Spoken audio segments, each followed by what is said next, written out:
Godzilla, Monster of Monsters, the great movie monster in video games.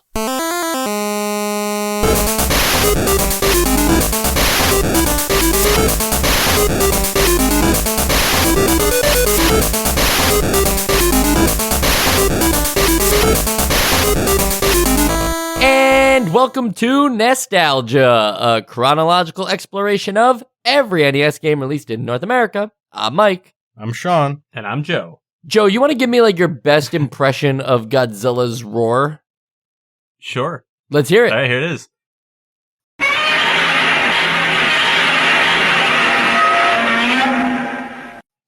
Joe, that was incredible. I never heard a more spot-on performance. How do you do that? I've seen a lot of Godzilla. It's just since last week, since the episode we recorded totally last week, one full week ago. Now, Sean, what's your familiarity with Godzilla? Meow. Oh, not the sound impression. Yeah. Okay. The first Godzilla that I ever watched was the Matthew Broderick 1998 version. And then after that, I kind of dabbled in the Japanese originals. So that's to say I don't really have too much of an exposure to Godzilla, and I think the new movies are kind of trash. So that's my history. Godzilla has such an impossibly long list of media that we couldn't possibly sum it all up. That there's a separate podcast for that. I'm sure you could find a Godzilla podcast or a monster or kaiju podcast somewhere. I just think it's really interesting how Godzilla just morphs with the times. A creature that used to come out of the water and attack Japan as some reference to the atomic bombs that were dropped on them, then became their only defender, as if the American military teaching the Japanese how to live after World War II was now also the representation of Godzilla, making sure that they were safe the same way that he caused their destruction. A lot of political commentary there from Godzilla, and then just complete zaniness for a really long time after that, where you can't even really take those movies seriously, because if you do, you'll have a bad time, but if you watch them a little, under the influence, you'll have a great time. There's a lot of weird stuff happening in those films. And then, yes, as Sean mentioned, the Americans have tried to make Godzilla their own with first the Matthew Broderick film, but then 2014's Godzilla and the three following films where he even goes on to fight King Kong again. Those films mean nothing to me. They're a waste. I don't like them at all. So I guess you could say I hate Godzilla. I liked Shin Godzilla. That was fun. Yeah, that's a cool one. Sean, you want to talk about that for a second? Yeah, that was. I don't know if it's like a reboot, because I don't really know if it's a series that makes any sense in context. But it was just almost like a dark comedy version of Godzilla that wasn't trying to also be goofy. It was just a different take. I guess I really don't know how to describe it because of how little exposure I have to the original Godzillas. So interesting. Yeah, well, you did pose a good question there about just the chronology or canon of Godzilla, and it's actually separated by eras. There's the Heisei era, and I'm going to say these things totally wrong, so I'm just going to stop calling them by eras, but you get the idea that they're broken up kind of by the companies who produce the films, and those kind of reset the the canon altogether. So yeah, you can watch any Godzilla movie and not need to know all the lore of the previous 20 movies. And it still has political commentary. It's just a bit more deadpan. And so here we are with Godzilla, Monster of Monsters, which I called out at the end of last episode, but it's worth saying again. The title irks me because he's referred to as King of the Monsters. I don't know where Monster of Monsters comes from, because is Monster of Monsters supposed to be the fact that there's all sorts of monsters in this game, not even from Godzilla's franchise? Is it because you as Godzilla are going around killing these other monsters, like you're their monster? even though they're the attackers. But yeah, you're the knockback. You're the one that that is a monster to the monsters, and they all think you're really mean because you fight them and kill them all the time. So just to get into the plot here, it's the year 2XXX, which is weird because usually it's 20XX, right? And now they haven't even disclosed what 100th. Well, because they know that this game will still be very popular in 2100, and they like to want it to always but not feel in the like year future. 3000. No. That's when this game will probably feel aged. So it's in this year that the mysterious Planet X appears when Pluto and Neptune switch positions in the solar system, and its inhabitants begin an attempt to conquer the Earth using a legion of space monsters, which I swear only some of these guys are in Godzilla movies. Like it's just weird that they choose other kaiju monsters as well. But they're going to use these space monsters as their primary attack force to travel from planet to planet, even though the only planet that has any life on it is Earth. They said, you know what, screw it, we're going to fuck up all of them too. We're going to take down Mars, we're going to take down Jupiter. Was probably not a fair fight. Anyway, it's up to the king of monsters, not the monster of monsters, Godzilla, who will join forces with the guardian monster, Mothra, and the forces of Earth to repel the invasion forces. And how would you achieve something like that in a video game? Why not a board game? Well, hold on. Before we get into the board game, I just want to, the premise of this game doesn't make any goddamn sense to me. Well, please tell us why.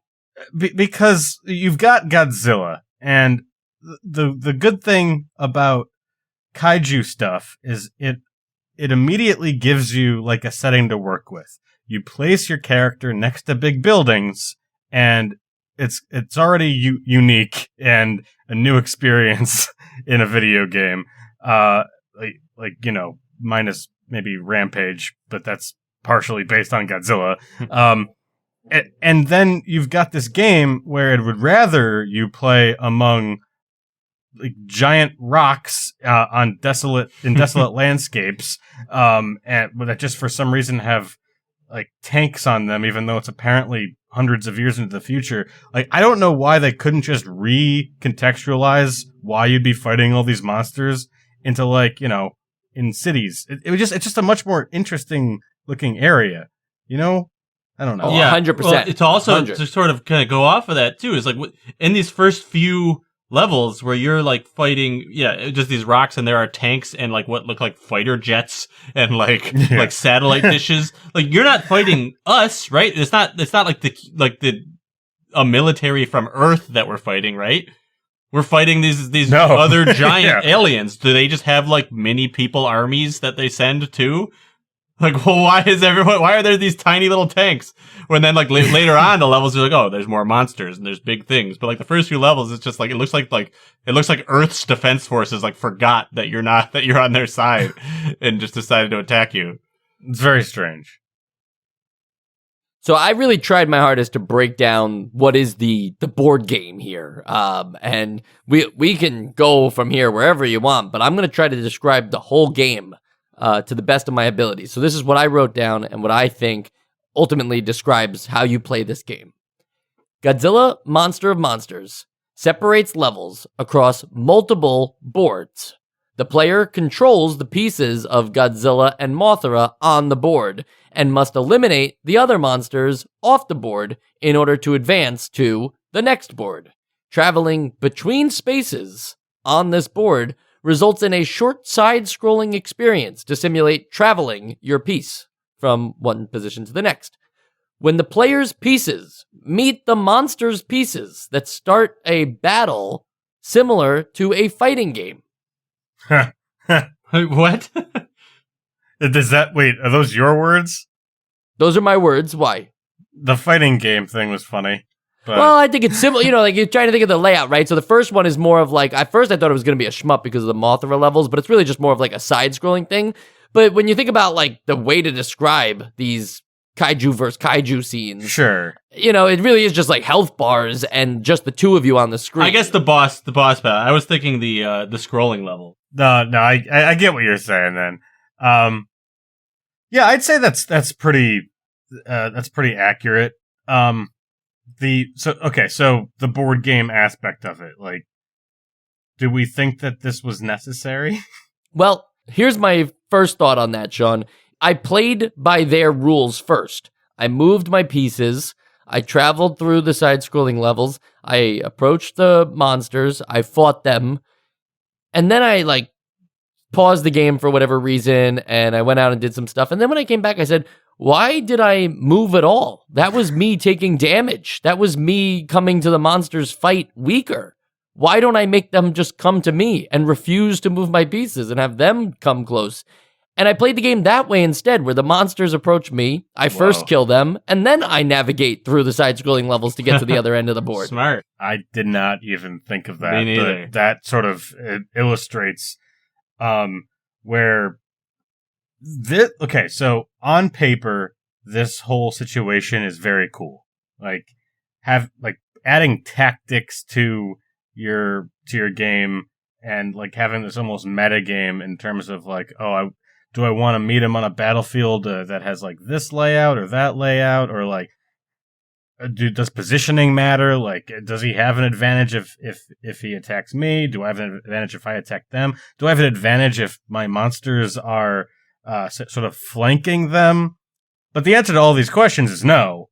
I don't really know what the point was for this. Because those are all great opportunities to add depth to this game, and they didn't seem to do that. It was just, here's an extra layer. Yeah, I feel like the only thing that is affected by when you move where is like, sometimes if you're low on health, you want to make sure you do another regular level to gain your health back before fighting a boss, and it like sucks if the boss then just comes up to you while you're low on health. But otherwise, like, yeah, I needed either more things to be happening between turns, or like from the enemies where that like changes my strategy of like the path I want to take, or like, yeah, like I hadn't even thought of doing like an advantage to you attacking versus being attacked. Like that's also a good way to make it like a little more robust. But also just have like, okay, here's harder levels over here, but there's some sort of reward over here, and power like reasons to navigate. That's not just to get there in the shortest amount of levels possible to just save you time, which is kind of like what I was doing. Or even strongholds that you have to defend, like a reason to move around pieces and strategically like think about where you want to be on this map. Instead, the board game element of it just prolongs the parts of the game I like the least. I would be totally fine if a very long side-scrolling level led to one particular boss fight that had to be finished right then and there, and that was level 1, and then you never see that type of planet again, and you never see that enemy again. But instead, the game just continues to have you go through short bursts of side-scrolling levels to then fight enemies for a certain amount of duration, and then that concludes the turn, and the battle isn't completely resolved. So now you have to extend it to the next turn, and then the next turn after that, and you got to think about like why is there so little payoff to like the positioning of like the tiles and the type of board. Like, yes, the boards change between level to level, like after you move to the next board. It's not the same exact hexagon layout or anything like that, but it still doesn't make it any more like complicated, like, this one, these monsters are going to corner me or something like that. It doesn't happen. And the fact that they repeat monsters too, it just feels like a lot of this game, the longest parts of it, are the repetitive parts. Yeah. Yeah. One thing that, if I wanted to give them the benefit of the doubt, I don't think that they were really, because Godzilla, you don't think of like, tactics, turn-based strategy. Like, that is not what I would expect. So maybe they weren't going for that. Maybe they were going for like how in most of these movies, Godzilla and whatever enemy he's facing, like they meet several times and it never is really, it's resolved until the very end of the movie. Like maybe that's part of it, but, I don't know if this was the best way to go about it. Like, I don't know. That's just me spitballing. Yeah. I mean, I didn't hate that, like, I did hate that the battle just ends randomly after time, but I didn't hate the idea that, like, sometimes, like, if you really get an enemy's health down, they might retreat to, like, the next level, and then you're like, oh shit, I gotta deal with that guy later. So, like, that added, like, a little bit of, like, thinking, do I want to take this risk and go in and fight him when my health's low, or do I want to give him a chance to flee and go heal myself? I mean, I'm reaching for that as like a positive element of that gameplay mechanic, but you know, that was not a negative in my eyes. But it's still, then you get to the next level, you see where the guy is, you see where your goal is, and no matter how different the next level is, no matter how, you know, complex the layout is, you can always just immediately trace the straight line from where you are to where you want to be. There's nothing stopping you from going, like, exactly the most optimized path every time. So, like, all those other little levels feel kind of like a waste, unless you're like a completionist.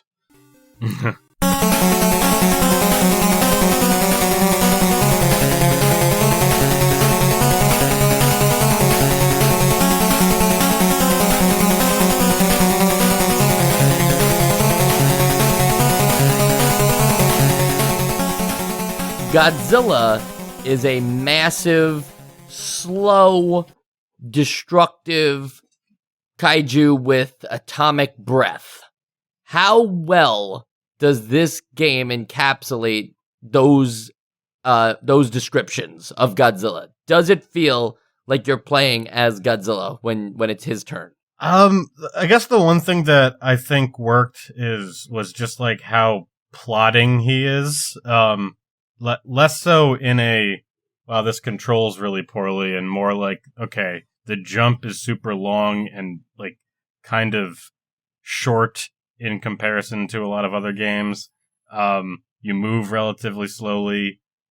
So that sort of adds some weight to him, but I don't know if it wasn't done perfectly. I think that there are definitely different ways that you can sort of communicate that without some of the other things that they did in this game, which was just make everything feel so resistant to your movement. Like, anytime you get hit, there's like a ton of knockback, and maybe that makes it feel a little bit more like that. But for me, it felt not entirely thought out. Yeah, the feel of playing as Godzilla, especially at first, I hated it. I thought it was terrible. I don't want to say that it won me over, but I came around over time. I did start to feel like they did a decent job of something you don't see that often, of making you feel like you're the boss and everyone else is like the player. Where it's like, it is hard to take you down for the enemy, at least in the early levels. Eventually, things get more dangerous and stuff. It is hard to take you down, and it's also really hard for you to avoid hits. Mm-hmm. It's like things are just shooting at you, you're getting hit, and you got to a little bit like manage your health intake and make sure, like, I'm picking up health a lot, which sometimes it's very generous with the health drops.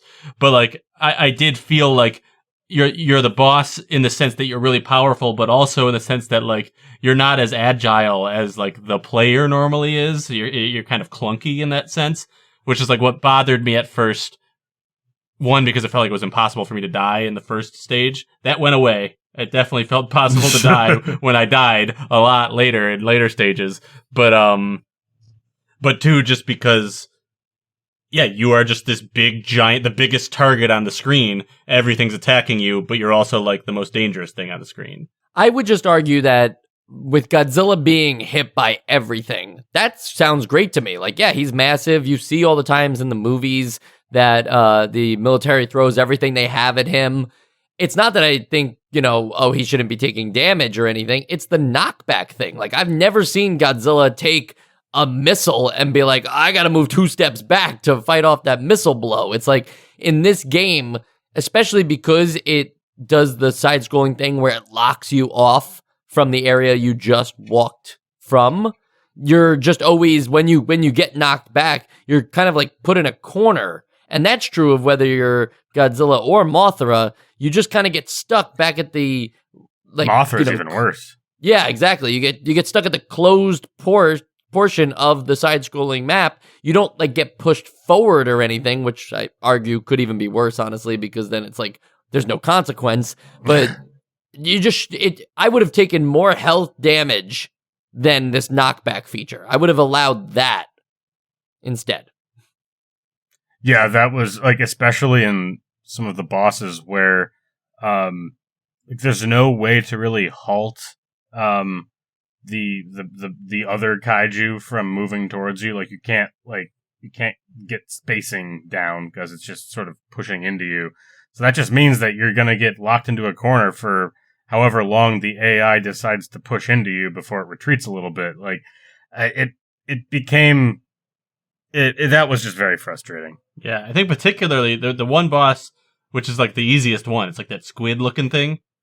It's like the easiest one, but it for some reason, like, it will always push you in a corner. Like the other ones I felt like I could keep at bay a little bit, but that one was just like, it would keep me in a corner. It wasn't even doing damage. It was hitting me, not doing damage, but like would keep me on the left side of the screen. Very frustrating.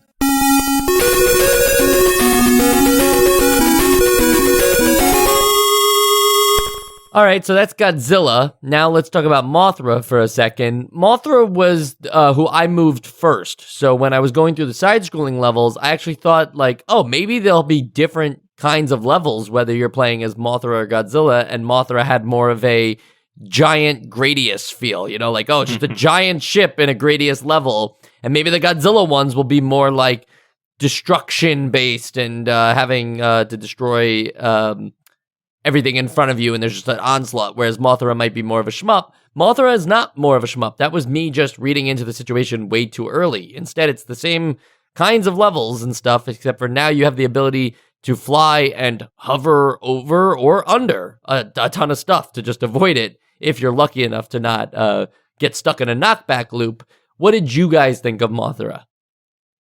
It definitely felt more shmup. And the one thing that stuck out to me was that, like, one of its primary attacks you had to use the start button, which I thought was weird. Especially that it didn't really like carry over between the two of them. But that was my first impression of Mothra. It's like, okay, shmup and weird controls. Well, Godzilla's main attack is also the start button too, right? The atomic. Yeah. But yeah, I thought that Mothra. Well, one, we already talked about the knockback, but this is not knockback. This is like reset. It's like you get hit no matter where you are in the screen, it'll reset you exactly to the very bottom left corner, no matter what. Kind of a weird decision. The other thing, I didn't hate playing as Mothra, one, because you could fly under or over things a lot, so I kind of skipped some parts of levels. But there were aspects of it that I hated. One being the knockback, two being the fact that her wings are so high up above her hitbox or whatever, and they don't, like, they stop at the top of the screen. So really, when her wings are at the top of the screen, you, like, the body of your main area, your hitbox, is pretty much at the middle of the screen, which means that anything from the middle of the screen up, you can't reach. Because there's an invisible ceiling right at the top of the screen, apparently, that stops you going. Like, really, if you're thinking realistically, you should be able to fly all the way to the top, and the wings could just get cut off at the top of the screen, like, and just go, clip into nothing up there or whatever. But it doesn't let you do that. So it's like you only have half the screen to work with, but the enemies have the whole screen to work with. Yeah, and the only thing that I can think of in terms of, like, why the decision was made to make Mothra get knocked to the floor every time he got hit is to sort of counter the fact that you are more agile. And I guess just increasing the punishment for getting hit when you have a much smaller hitbox than with Godzilla. But I think that could have been handled in a way that didn't feel as punishing. Like, I get that, yeah, it should be, there should be some consequence and some balance and trade-off between the characters, but that like, when you take away my own progress by that much, it just, and I did get, like, stun locked pretty often, like, even in the regular levels, where my life was just draining because I just kept getting hit in the same spot every time without being able to move forward. It just, like, that was too much.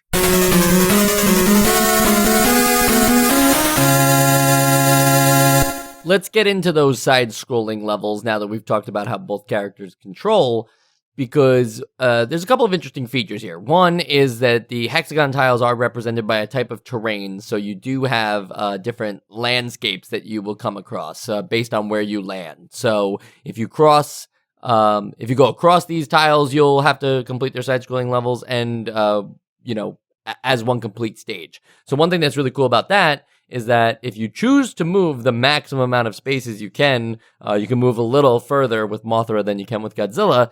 It makes it into one extended side-scrolling level, granted that ends at a particular stage and then just fades you into the next one, but they must all be completed successfully in order. There's no break between them or anything like that. So if you cross from wilderness to volcano to jungle, the first stage will be the wilderness stage, followed by the volcano stage, followed by the jungle stage. If you cross wilderness, volcano, volcano, you've just got the same volcano stage twice now. So you kind of have to maybe think about which types of terrains you're better off dealing with and which ones you want to cross through. So this way you don't have to deal with, if you're me, the volcano levels at all, because the volcano itself is very frustrating and something that shoots a significant amount of projectiles that will bury you into the corner of the screen very quickly.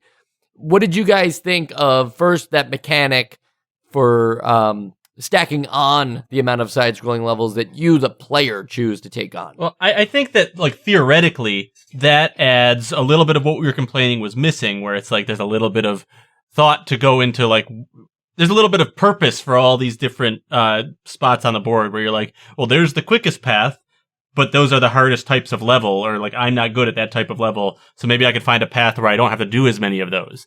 Unfortunately, it felt so far, I only got to Jupiter or whatever the third or fourth one was, but it's maybe it gets different later on, but that's halfway through the game. So it's it felt so far it did not feel like any of those levels were too much more of a problem than any other level. The volcano levels too, I did try to avoid if I had the opportunity, but it didn't let me, in practice, didn't make me have to think about a strategy. And as far as it going I can only go two spaces now, and then I won't have to fight as many levels, which I think is actually the question you asked. Same thing, though. It felt in theory, that's great. It's I don't have to go that far because my health's low. But it's not after that now I get health pickups or something, or now I get something in between levels. No, I just have to then next turn, eventually keep going, and my health is where it was anyways. So it didn't really make a difference. It would have, if they had some reason to go shorter, and then maybe you get a reward in between to up your health, I could see it, but they didn't go all the way with that. And yeah, I think it's true that there are different hazards in each different biome. But the main difference is the coat of paint. And while there's going to be a volcano in the volcano ones, there's going to be another vertical hazard that kind of just acts like the volcano, but now it's sort of painted like a big vine. That's going to give you just as much trouble. So I didn't really see too much choice in how and where you navigated. It was just do I want to play the green level or the red level? Huh. Yeah, I get that. It's also important to mention, although I didn't put much stock into this part of the game, maybe it would have improved my experience, but the side-scrolling levels were just so difficult that I tried not to spend a lot of time in them.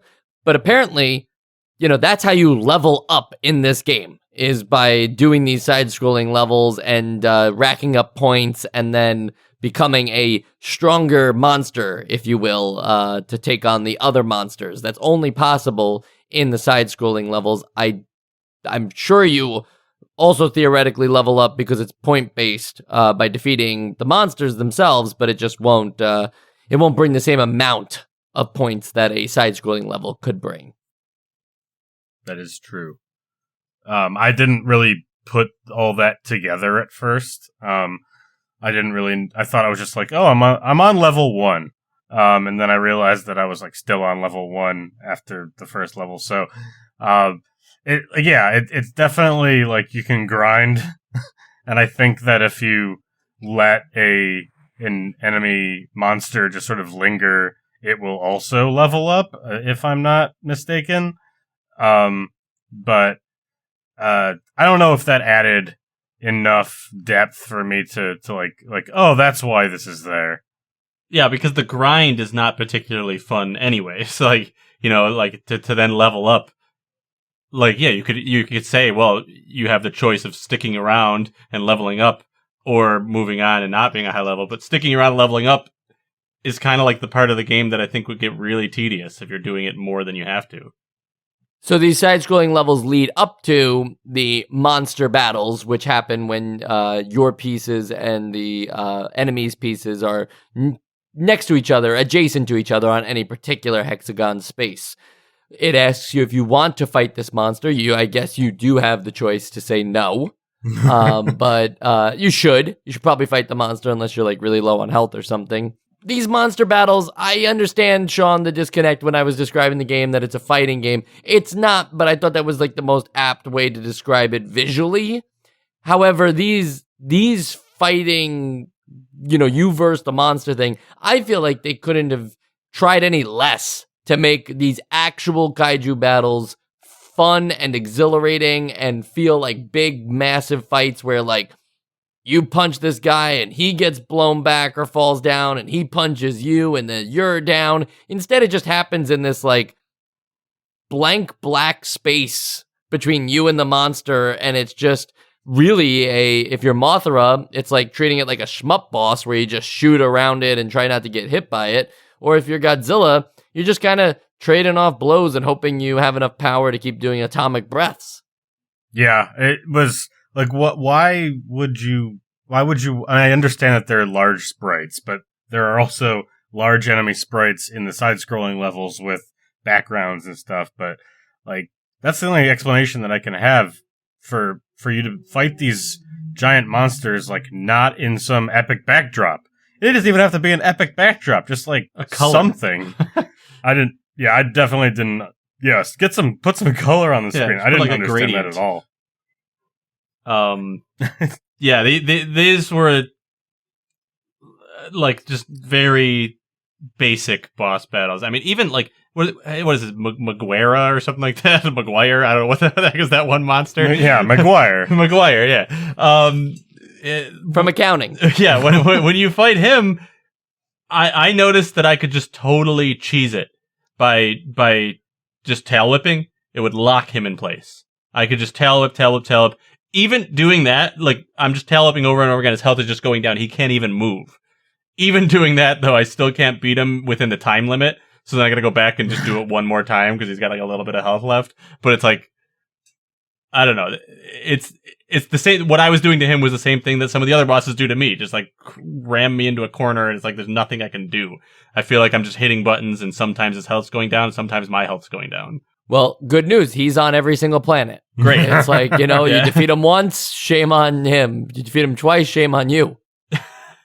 What? You ain't gonna beat me again. Yep. Can't get fooled again. All right. So, the monster battles, though, themselves, like, yeah, the sprites are pretty nice.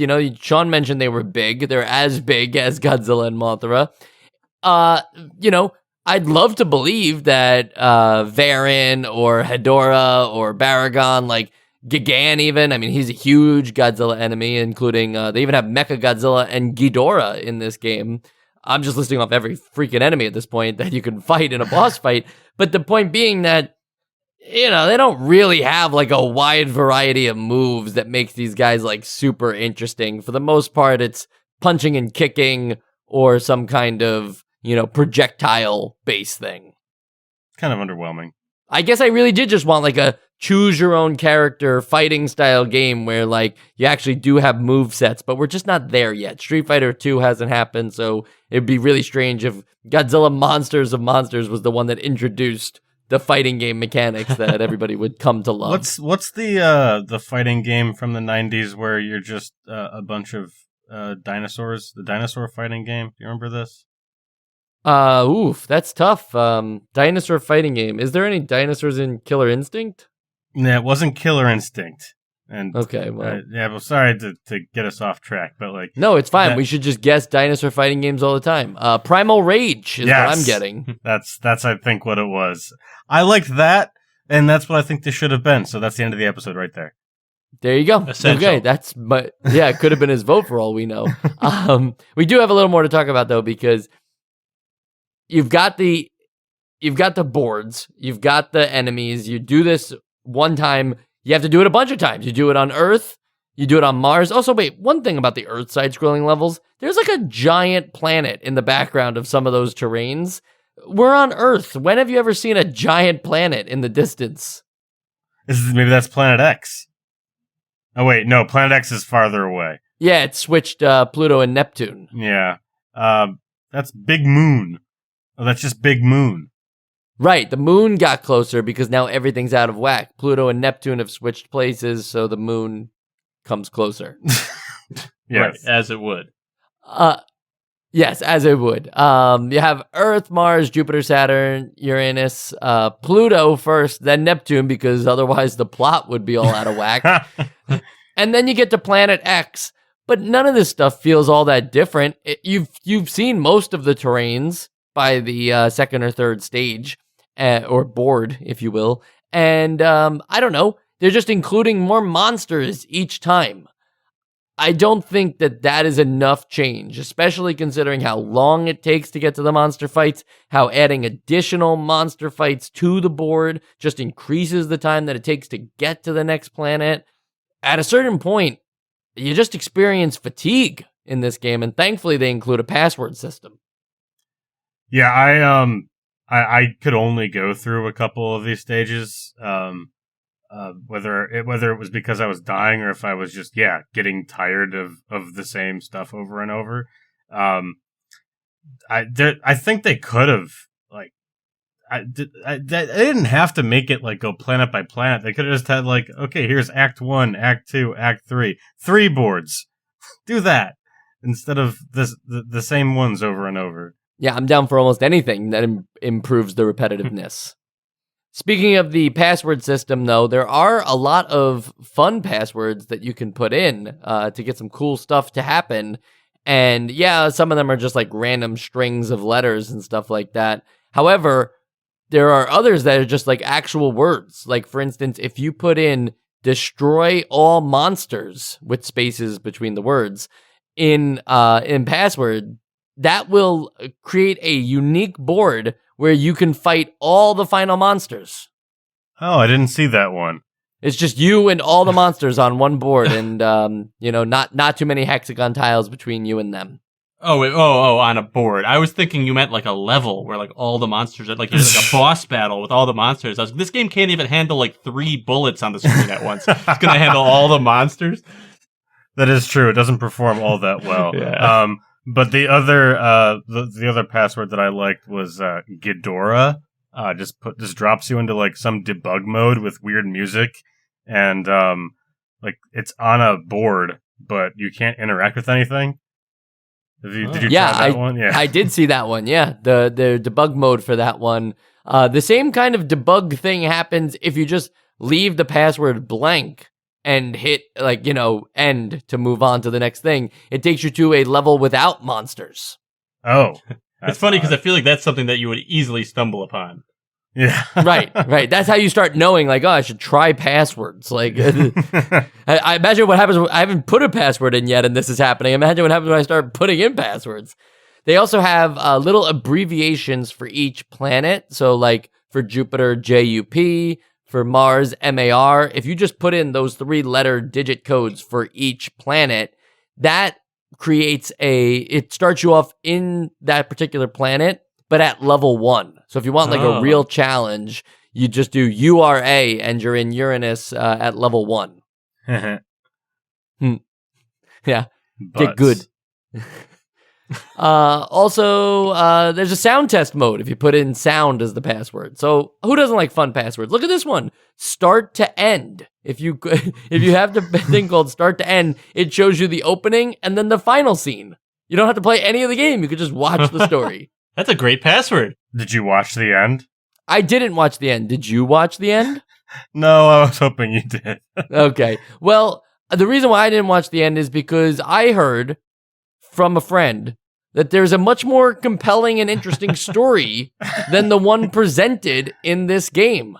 There's actually one that may or may not have really happened to someone in real life. Sean, do you know what I'm talking about? Yeah, so when I was, doing my, okay, what are the next couple games?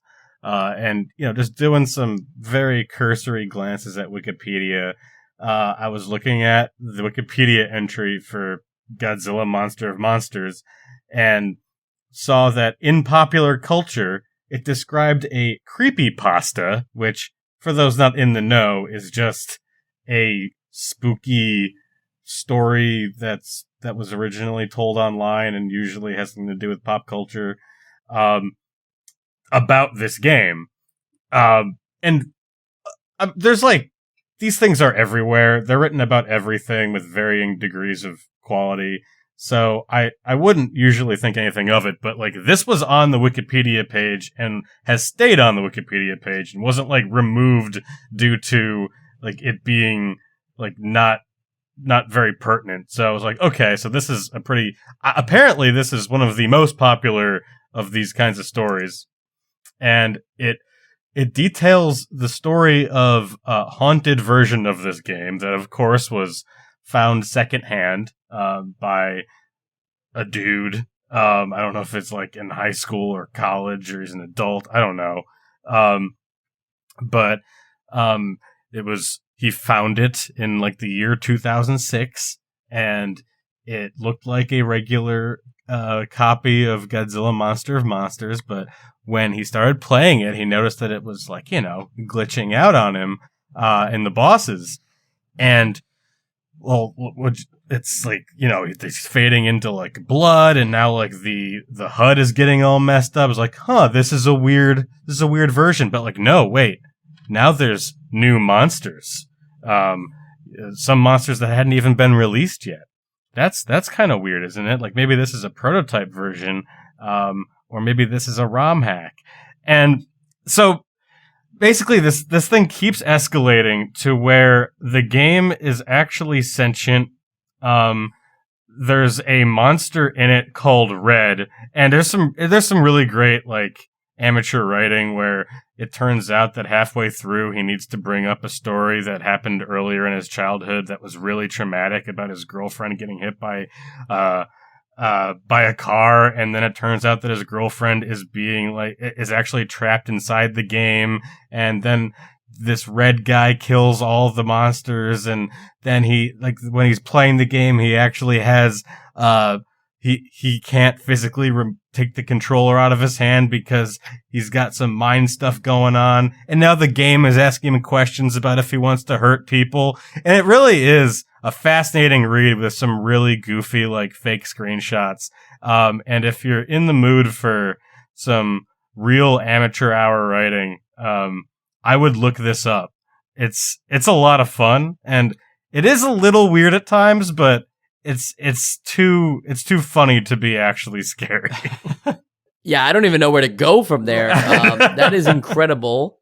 I appreciate people who can bring this kind of life to something that otherwise we had nothing really kind to say about, Godzilla Monster of Monsters here. But now we have an invigorating story about somebody who's been traumatized by the game. And actually, somebody that was a fan of this story has apparently at least partially made a video game version of it. So, I don't know, look it up and see if you can fight Red the Demon Spider. I mean, or don't if you're a scaredy cat, because sometimes these creepypasta things are very strange. I'm thinking about that Majora's Mask one that's very creepy with Ben's copy, I think it was, or something like that. Yeah. Yeah. It's all wild stuff. There's Pokemon creepypastas too, right, Joe? Oh, yeah. Gotta love them. Pokemon Black. Lavender Town stuff. And Yep. But I feel like other than that creepypasta, by the way, Sean, the ending of the game is Godzilla and Mothra are just kind of resting on Planet X as they look back kindly at Planet Earth, realizing that they've rescued it. And then you just get a wall of text explaining everything that you just did. It's just like very slowly moving, and it doesn't really add on any additional details. It just says... Oh, go ahead, Joe. Well, I was going to say the game really thinks that you need to take a lot of time to read this because it scrolls really slowly at the beginning too. Yeah, I remembered that. I also just think it's funny that it says that the villains like leave like a letter. They like write it like a formal letter that starts out with, "To our deepest regret, we must admit defeat." Like, and there's like stuff later on too where it's just like very like weird. It's like they're writing, like it's like the way they're like composing an email professionally to Earth. Like, to whom it may concern. Yeah. And then it's like, having lost our base, we now embark on a journey to nowhere in the universe. But Earthlings, like, it's just like so. Right, and this isn't even what they said to Godzilla or Mothra. This is what they said in the shower later when they were thinking of what they should have said to Godzilla. All right, on the sequels and spin-off side, we do have another Godzilla game. We will play Godzilla 2 War of the Monsters. If it wasn't bad enough that there were monsters of monsters, there's now a war of all the monsters, and we'll deal with that. Who knows, maybe one day they'll make a game called Godzilla King of the Monsters. Go figure. Also, there's a Godzilla game on Game Boy that I own, and I don't really remember, but it involves, like, also Godzilla's son, which just... come on. Godzilla's son? Like, let's get out of this. There's Godzilla Destroy All Monsters Melee, which I have to reference, because that is a good Godzilla fighting game. Now, that was on, I think, GameCube, PS2, Xbox 360, or original Xbox, I suppose. That game has you pick any characters. You don't have to just be Godzilla. And then you are like set up in a particular area of Japan or other famous Godzilla landmarks. And everything in the area is destructible, but also like you totally have unique moves to beat the piss out of the other kaiju monsters. So that is like a very rewarding, cathartic Godzilla experience where you can actually take out your frustrations on the fellow kaiju monsters, where in this game, I feel like I'm just hitting buttons and the enemies are glowing red to imply that something has happened to them. But while stumbling for Godzilla games, because there's so many of them, and I was like, which ones do you handpick? I found out about this game called Kyoei Toshi, a game that I can't believe exists. It never came to North America. It will probably never be translated because it has so much dialogue. So it'll, takes a really passionate person to translate a game like this, and I doubt it would happen. But just watch a video. I included a video on the show notes here. This is like Cloverfield, the video game. The objective of the game is to escape a city. You're just a regular human being, and all you have to do is try to escape a city ravaged by battles between giant kaiju, giant robots, and heroes from other famous live-action and animated Japanese film and TV series. So you have the Godzilla series, the Ultra series, Gamera, Neon Genesis Evangelion, or however you say that. You have all of these series coming together as if like all of them just came to our Earth all at once. But what I really appreciate about it is it's like, imagine Yakuza, like that kind of scale of like what Tokyo looks like and everything.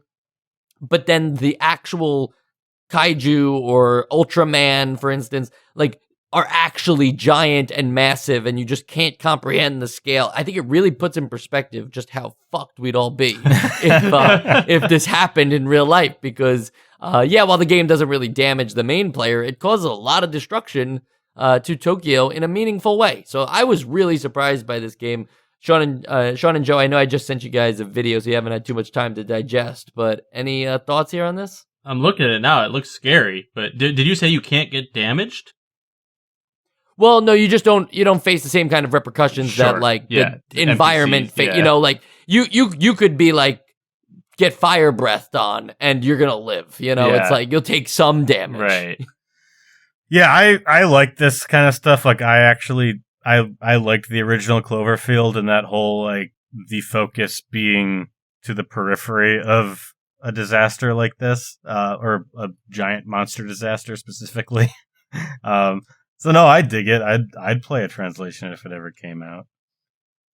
Well, have you ever heard of the Disaster Report video games? Is that also that? They're the same people. They make those games, and I believe those games have been released in North America. At least some of them. I'm looking up now. Disaster Report 4 was released, but those don't feature monsters. Those are like earthquake, tsunami style stuff. Oh, okay. I guess I meant more specifically giant monster disasters. Yes, exactly. I don't think I'm as interested in trying to survive a flood. That could happen to me in real life. Yeah. Probably Hopefully in the next few years. Godzilla never... Yeah, exactly. Hopefully Godzilla never comes up in real life like he did in the SimCity games, right? Godzilla is something that can show up. And then in the Super Nintendo version of SimCity, they made it Bowser instead, which I thought was really cute. But Bowser's not that big, though. But they made him big. Oh. That'll do it. Bowser can be big. Bowser was big in New Super Mario Brothers Wii. True. You're right. I'm sorry. I forgot that we have a whole nother section to do, so sorry this has been taking so long. I just started gushing about a whole nother game that has nothing to do with Godzilla. Let's gush about my other favorite section of nostalgia, which I totally did not forget about, and that is the Essential Games list. Sean, is the Monster of Monsters gonna be on the Essential Games list? No. But Godzilla Monster of Monsters Creepypasta.exe is on my essential reading list, so you can jot that down. But yeah, the game it really isn't. It's not what you're looking for. If you're looking for like a kaiju experience, I think still the best game for that is going to be War of the Monsters PS2 Insomniac games, and it's probably not the first time I brought that game up on the show, but I think it really is an underappreciated gem of the era.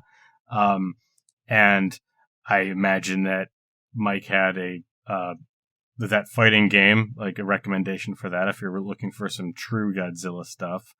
But yeah, aside from the outlandish like internet story, I will forget about this game pretty quickly. Joe. Yeah, I mean, I think like overall, like this game, it's not that bad. Like, I don't know if that's going to telegraph my vote. If that's the best thing I have to say about it, it's not that bad. It's interesting at first, and it's an interesting attempt at like you being kind of like the boss of the level.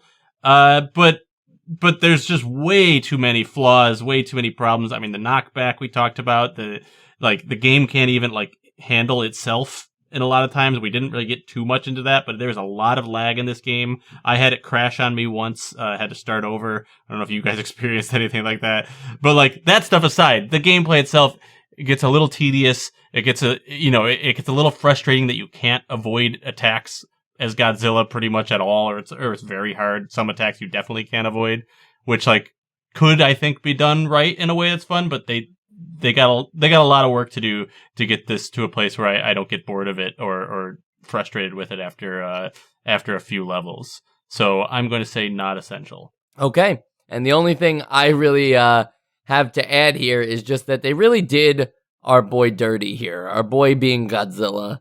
Godzilla is a cool character, whether the movies are good or not, whether anything about him is good or not. What's cooler than Godzilla? Honestly, what's cooler than Godzilla with sunglasses? Think about that for a second. Nothing is cool about this game, So though. Cash Money. Yeah, exactly.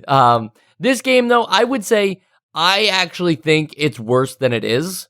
I agree with Joe. It's probably actually not that bad of a game, but because it has the Godzilla name on it, I'm like more offended, and I took it a little more personally, and I didn't like it even more because of that. If this was just,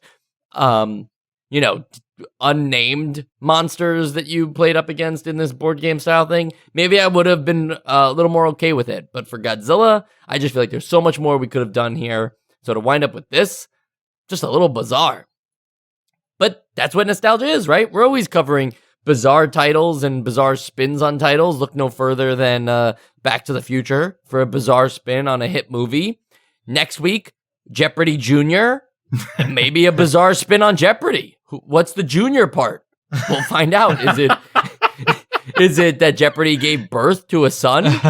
Whoa. Just like Godzilla.